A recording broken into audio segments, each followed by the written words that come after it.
It is Tuesday, fresh out the shower. I'm gonna groom myself tomorrow since I'm off.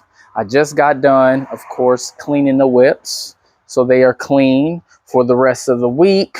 The yard is perfectly manicured because I did it yesterday. My son did the backyard 10-15 minutes ago, so we're good to go there.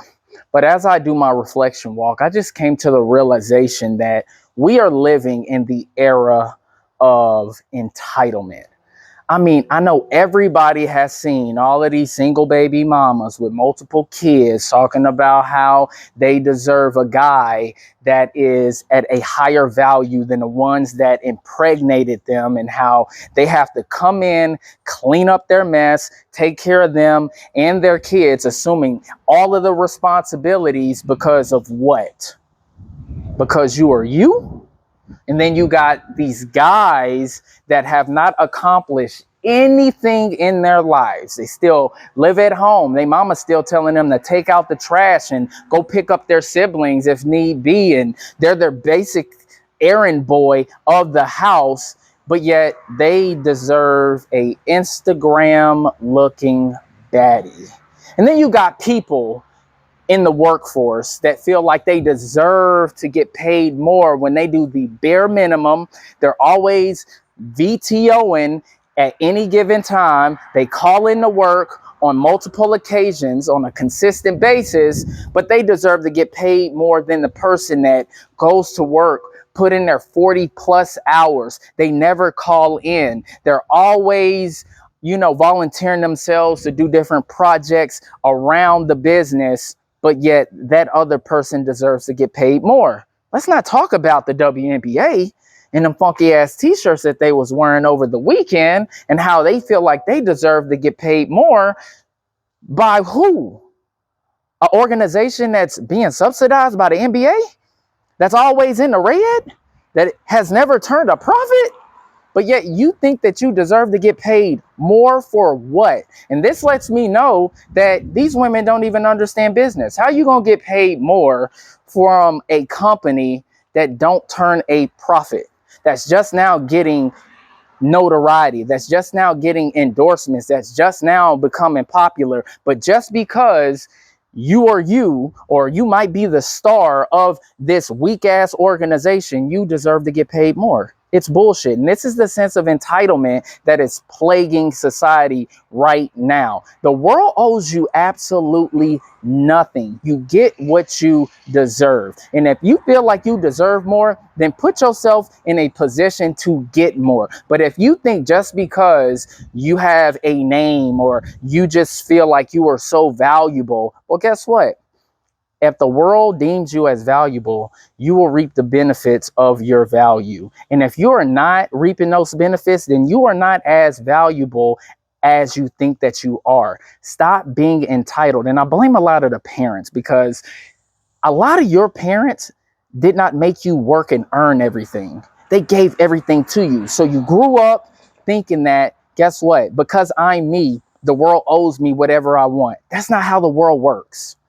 You get what you deserve. You get what you go out and earn. This is why I parent my son the way that I do. See, my son's bedroom is probably bigger than most people's master bedroom in their apartments. And you know what I do? I make sure that I don't give him a damn thing. I make him get out here in this 96, 97 degree weather and go mow that damn yard to earn money. That way, when he gets older, he understands that he has to work. He has to go out there and earn in order to get the things that he wants. And a lot of you parents fail to do so. So stop being entitled. Stop thinking people owe you something that you do not deserve. And once you start doing that, guess what? You'll start living in reality. Tuesday content starts right now.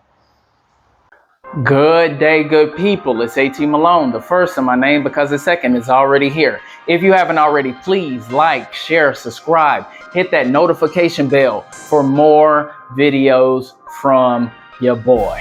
Now, it's Tuesday, man, so you already know we here for the richest man in Babylon. But before I even get to the rest of this book, you know I got to get my thoughts off. As you've seen, I did my reflection walk talking about entitlement and how people think they deserve things that they do not really deserve at all. They put themselves on this pedestal to where they think that the world should just give them things, and that's just not how the world operates at all. And like I said before, the parents, it's really the parents whose fault this whole thing is. See, we have a huge responsibility as a parent. Our job is to rear our kids in the right manner, make sure that they live in reality. We don't give them every single thing without earning. And I understand that we want to make sure that we give our kids a better life than what we had. But at the same time, we have to balance it out by getting them to understand that they have to go out there and earn. See, this is my thing. I am a firm believer that everybody has to earn their keep in the household, all right? Everybody has value that needs to be added in order for an entire household to thrive. Even the pets need to have something to add value to the household. That's why I got a dog. I love dogs. I am a dog lover. But let me tell you something. You people that have these little chihuahuas and these little miniature Doberman pinchers and these Frenchies, unless you breeding them, they add zero value to your life, okay? Contrary to popular belief, this is why I think cats are useless. If I want to be entertained, I'm going to go do something. I'm going to get on the game. But what I'm not going to do is I'm not going to have a pet live a better life than me. It's never going to happen. This is why I believe that every man should have a big dog, because the least thing that they can do, right, is patrol and protect whenever you're not around. They got to make sure that if any intruders come in that house, they better get on that ass, all right? So everybody should be doing something in the household to add value. This is what is the prescription for entitlement, because when you know that you're doing something of value and you're adding value into your household and into people's life, you won't have that sense of entitlement like some people owe you. No, you'll say, you know what? I deserve to be in this position because this is what I did to put myself in this position. This is why I deserve this raise. This is why I deserve to have these material things. This is why I deserve to have the most beautiful woman, or if you know, the high value man or attractive man, because you put in the work to position yourself to be able to have that person come into your life. And when they do come into your life, you should be continuing to add value. And I want to give my lady her flowers real quick. Listen, so my lady has been so valuable to me. She is like my third eye. She sees things that I don't, and she takes care of things that I do not get to. And she is honestly the best girlfriend I've ever had in my entire life, because I've never had a woman that I don't have to tell to do things. She just does it just because she understands, look, this guy's busy. He has a lot going on. And the least thing that I could do is assist him on doing the things that he cannot get to, so he can worry about more important things. And guys, when you have a good woman, take care of her. I keep saying that. Ladies, if you find a good man, don't stress him out. Don't be a pain in the ass. Make sure that he comes home to nothing but peace after he gets done fighting the world. All right? So, enough about my little rant right there. Let's get to the business of things. We are finishing up the Richest Man in Babylon. It's been a long time coming, but we are finally here. We are wrapping up chapter 11, titled A Historical Sketch of Babylon. Now, just to recap how it came to be. It was 8,000 years old. It was located by the Euphrates River in a flat, arid valley. All of the resources were man-developed. The Sumerites inhabited the land. They were the first engineers, astronomers, mathematicians, financiers, and the first to have a written language. In addition to irrigating the valley lands, Babylonian engineers created a drainage system in a swamp area at the mouth of the Euphrates and Tigris River. Herodotus, a Greek traveler, noted that while visiting Babylon, He saw their unusual customs, the remarkable fertile soil, and the harvest of wheat and barley they produce. Now, I don't know about you, but I love history because history literally tells you exactly where things come from. This is why it's important that history remains a core study in school. Don't you guys ever think about how it would be experiencing living in like the Renaissance era or Kemet, which is Egypt, and seeing all of those people that came from different countries to go and study science and math, and watching the pyramids getting built and constructed. Also, I love the Spartans, right? I would love to see how those guys lived, how disciplined they were, how tough they were, and the type of culture that existed within them. They were the fiercest warriors that the world has ever known.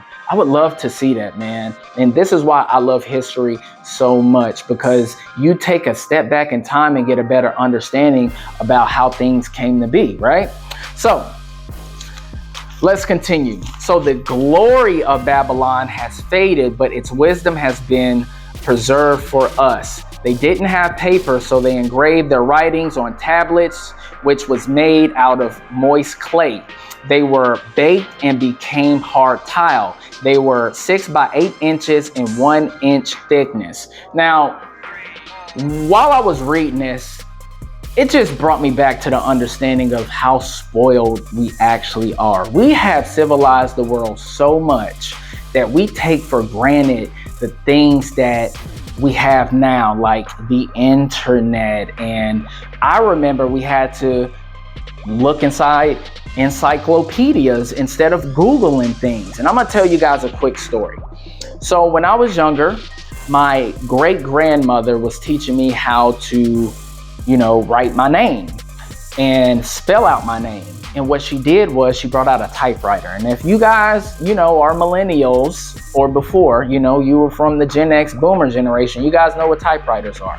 So she would make me type out my name 100 times until I got it right. Now, if you understand how typewriters work, if you misspell something, you have to start over. So we take for granted having a laptop, a computer, even, the spell check on our phones. Because back in the day, it wasn't that. If you misspelled something, you had to start completely from scratch, man. So these clay tablets had everything on them, from laws, poetry, title of properties, promissory notes, and so on. One of the outstanding wonders of Babylon was the wall surrounding the city. It was ranked with Egypt, the Egyptian pyramids belonging to the 7 wonders of the world. Queen Semiramis, I think that's her name, Semiramis erected the first walls during the early history of the city. Modern excavators haven't been able to find traces of the original wall nor the height. It was estimated to be about 50 to 60 feet high. The later and more famous walls were started about 600 years before Christ by King Nabopolassar, and his son Nebuchadnezzar continued it after he died. The height and the length of the later walls reported to be 160 feet high, the height of a modern 15-story office building, and the estimated length was between 9 and 11 miles. Now, remember, these walls were built by slaves. They had to build these walls until they died. I mean, they had to climb these walls, put the mud on the walls. I mean, some of them probably fell to their deaths in that heat because it's in the desert. That is torture. I could not live that life at all, man. Sucks for those guys. But the city of Babylon was organized like a modern city. It had shops, streets, temples, and peddlers offering their wares. The royal palace was in the inner closure within the city. Babylonians were skilled in the arts. They made sculptures, paintings, weapons, tools, jewelry, and some of the jewelry was recovered from the graves of wealthy citizens and are in museums across the world.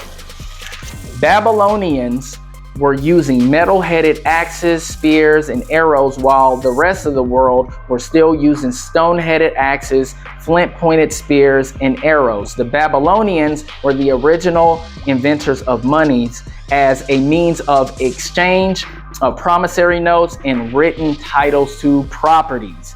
Babylon was never invaded until about 540 years before Christ. Even the walls weren't captured. The story of the fall of Babylon went like this. So Cyrus, one of the great conquerors of that time, intended to attack the city, but the advisors of Nabonidus, the king of Babylon, persuaded him to meet Cyrus and battle outside the walls. Nabonidus lost, and Cyrus took possession of Babylon without resistance. The eons of time have crumbled to dust, the proud walls of its temples, but the wisdom of Babylon endures. That was the last sentence of the book, and the book is complete, man. So this book taught me so many things, and it should have taught you guys a lot of things as well. For an example, making sure that you pay yourself first, making sure that you pay back the people that you have requested loans for, the 5 laws of gold. Also, making hard work your friend. Do not be afraid to work hard, because you will develop a positive reputation amongst your peers, the environment that you're living in, right? So it's so many things that taught me and should have taught you about how life works, and in order to be successful. This book is only like 89 pages. This is a short read. So I suggest everybody take the time to read The Richest Man in Babylon. It's an easy read. The names, yeah, they get kind of, hard to pronounce. As you've seen, I had issues with it, but it is what it is. I'm not going to make any excuses, because I'm human. I know I make mistakes, right? I'm flawed. But pay attention to the stories within this, and I'm pretty sure you can relate to it as well. Well, that completes The Richest Man in Babylon saga. I don't know which book I'm gonna do next, but stay tuned for next Tuesday, y'all. Don't forget to like and subscribe, and I'll catch y'all later. Peace. Feel like they trying to box me in, so I keep a small circle around me, so fuck friends. I kept it real out the gate, these other cats pretend. Reigning supreme is something that will never end. So now and then, they got me feeling trapped.